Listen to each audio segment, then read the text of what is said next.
Hey, what happened to Monday? What happened to Monday, What y'all? happened to Monday? What happened to Monday? What happened to Monday?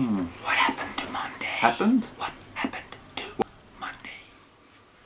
What happened to Monday? What happened to Monday, yo? I don't know. Også kjent som Seven Sisters. Hvorfor de skulle forandre den mye bedre titelen What Happened to Monday, vet jeg ikke. Men det er ikke jeg som bestemmer. What Happened to Monday er en sci-fi film regissert av vår egen Tommy Wirkola, som jo står bak Kill Bill, Død snø og mange flere. Det er kult.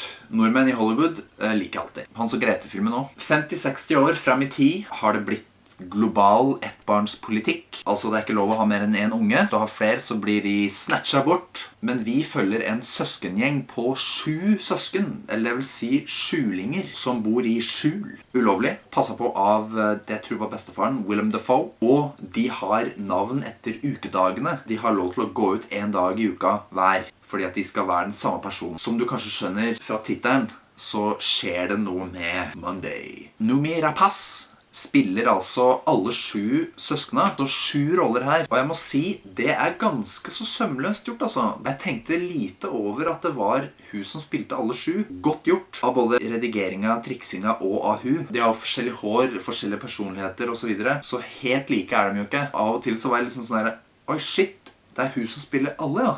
For at du tenker veldig lite over det. Jeg synes det var imponerende. Bra gjort. Min eneste bittelille, kanskje litt smålige motsetning-ting er at du hører svensken hennes godt gjennom engelsken. Men altså, det har jo ingenting å si for historien eller noen ting, men det er bare en sånn liten greie som jeg har da. Ja, kall meg gjerne teit. Filmen er R-rated, altså den er ganske blodig, ganske brutal til tider. Det hjelper jo alltid. Og det er ganske mye action, ganske bra action, synes jeg. Filmen føles som en litt uvanlig blanding av sci-fi og action, men kanskje det bare er fordi at sci-fi-filmer ofte ikke er R-rated. At brutaliteten er litt uvant siden det er en sci-fi, liksom.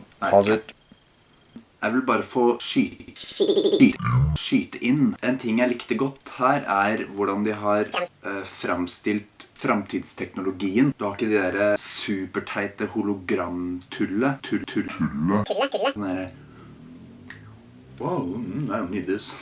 Som vi vet ikke eksisterer, og som kanskje ikke kommer til å eksistere, I hvert fall ikke i den formen. I stedet for så er det blanke skjermer, og de har sånn her. Det virket troverdig da. Det var litt mer sånn down to earth. Det var bare det jeg skulle si. Den er delvis Netflix-produsert, så de gjør jo som de vil.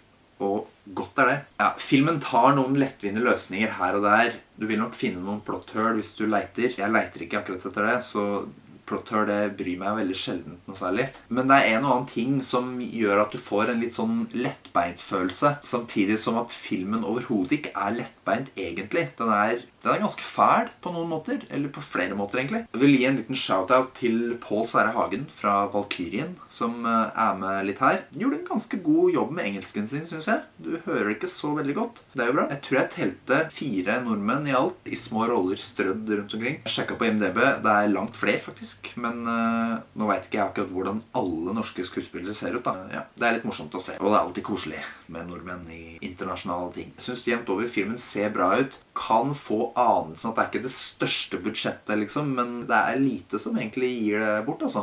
Det er en og annen effekt kanskje som jeg hadde håpet på litt et eller annet som manglet for at det kom opp i Otterklubben, men veldig nære. Jeg er ute etter å bli underholdt, og det ble jeg, men bare ikke helt nok til at det kom seg over 7'eren dessverre. Ja, ved denne seangen i hvert fall. Score blir altså 7 av 10 til What Happened to Monday.